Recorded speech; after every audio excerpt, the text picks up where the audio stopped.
In the shifting sands of ancient Egypt, long before the Great Pyramids rose from the desert and the names of Ramses and Tutankhamun echoed through time, there lived a king whose story was nearly lost to history.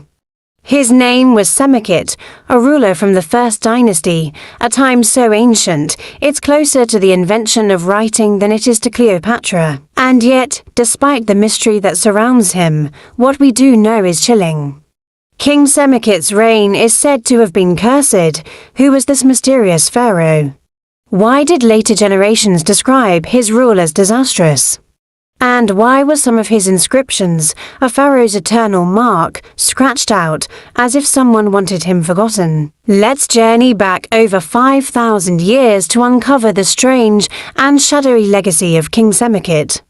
Semerkhet ruled Egypt during the First Dynasty. Around 2900 BCE, he was the seventh king after the unification of Upper and Lower Egypt, a moment in history when Egypt became the first nation-state under one ruler. His predecessor was King Anajib, and his successor was King Ko, the last ruler of the dynasty.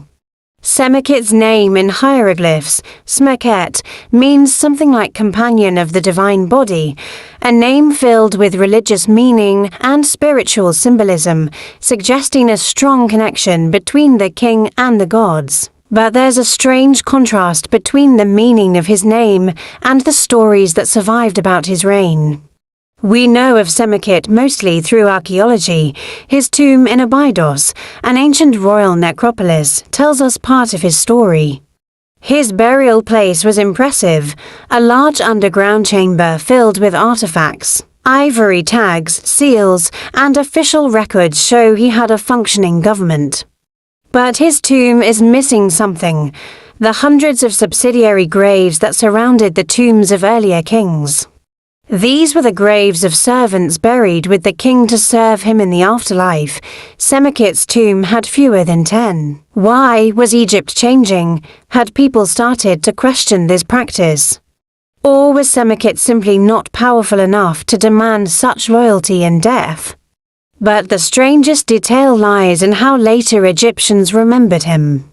On the Abydos king list, his name appears, but with little honor. Some ancient texts describe his reign as full of disasters, plagues, famine, and unrest. Even on artifacts from his own reign, some of his names were deliberately erased. This act was rare and powerful in ancient Egypt. Erasing a name meant erasing a soul for eternity. Why would a king suffer such a fate? Was it political? Did rivals try to erase him to strengthen their claims? Or was his rule genuinely troubled, marked by disaster or failure? We may never know. But we do know Semerkhet ruled during a fragile time in Egypt's early history, when old traditions were dying and new systems were forming. He may have been a victim of those changes, or the cause of them.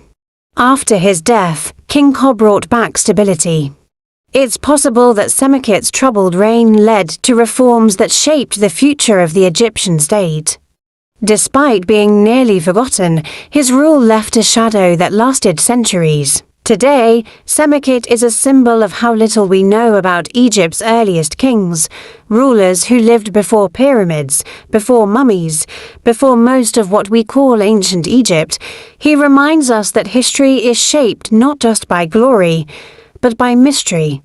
The erased, the forgotten, and perhaps the cursed. If you found this story fascinating, make sure to like, subscribe, and follow our channel for more hidden histories from the ancient world. Because sometimes it's the whispers in the shadows that tell the loudest stories.